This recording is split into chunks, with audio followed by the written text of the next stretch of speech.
So, chicka chicka bang bang. That happens after I stop talking. As always, we'll just take a few minutes together to sort of to coalesce our energy and gain hopefully clarity about how your practice might unfold. And it's of great importance to take this pause, in my humble opinion, because of course, for so many of us, we're rolling, and I'm not just talking about rolling a joint, like your ankle, but rather that rolling through one's day to the point where you get to the end of the day and there's almost no recollection of actually what you did or most importantly, how you did it. And so this coming to the mat is a beginning opportunity to re-begin the day, to slow it down enough to say, how am I right now? What's the tone in my heart? What's the energetic of my body and my mind? What kind of pucker do I have going on? How tight is your ass right now, in all seriousness? Because in this moment, you are safe. And as we start to practice, the feeling state of safety should actually start to fill the body so that you can step away from threat evaluation and move toward living and thriving, not just surviving, because that's where the threat evaluation is. Now, a few moments ago, I had the great honor of welcoming someone that's new into the class, and I gave them what I would call somewhat my stereotypical conversation, and it applies to all of us. And to those of you that have practiced with me more than once or twice or for the last 10 odd years, thank you so much. What we know is that our critical analytical mind is a great tool. It serves us beautifully when you need to get your taxes done. There's a time frame, there's some things that are time sensitive, I need to make sure to check the right boxes. You can't feel your way into taxes. It's a bad fucking idea. All right, the IRS will come and have a conversation with you about your feelings and how they feel about that too. And yet, on the mat, part of our work is to put the critical analytical mind into the background and allow the aware feeling mind to come into the foreground.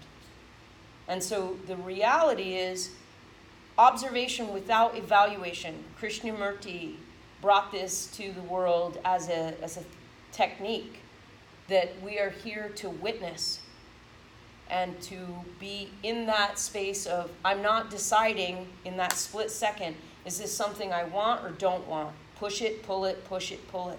So a number of times in class today, I will invite you to come to a still space. Don't fuss with it, don't fix it, don't push it, don't pull it, don't mess with it.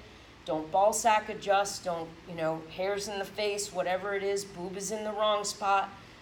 See if you can reside in it as it is without deciding that it's got to be different. Because this is a technique that we then translate out into the world. The ability to sit with things as they are, and it gets really complex in the real world. To surrender to things as they are right now, and then to activate a level of discernment. Welcome, lady. To start to cultivate the ground for change to come into being. But in the moment of I'm slightly to wildly uncomfortable, don't push it, don't pull it, don't fix it, don't fuss with it, and settle down around it. And the other thing that's really important, especially when you start yoga and this practice, is if you can't get it right, you can't get it wrong. In other words, nobody pops out of the womb, shoots out of the vagina into the room in Ardha Chandrasana.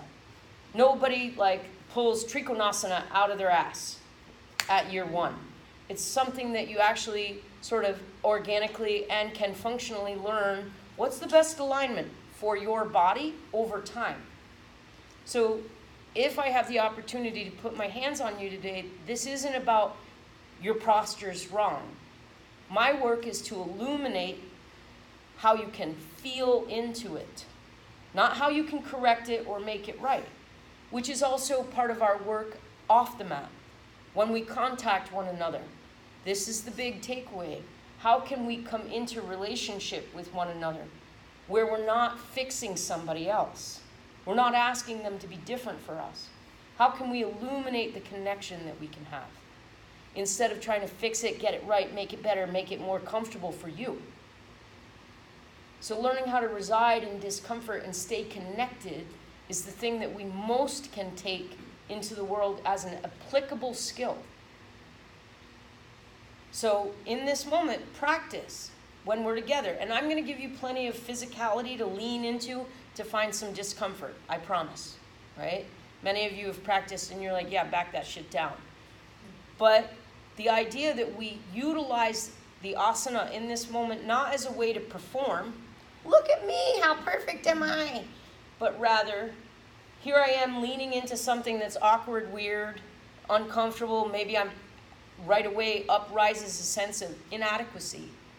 How do you back out of the critical analytical and into the feeling and stay connected? How do I decide that I'm bigger than a right and a wrong label? Because that's what your yoga is an offering. Getting beyond and out beyond in that Rumi poem, out beyond the fields of right and wrong is a place. Let's meet there. So that's our practice. Step away from, is this right? Did I get it right? Oh, am I fucking it up again? You can have plenty of that in the, let's call it the corporate structure or your job, where somebody's going to come and give you a good solid kick for not getting it right. Here, practice stepping beyond that and opening up and into the feeling state of what is it like to be here now. And let's see what we can do. I'll invite you onto your feet. Hey, bye.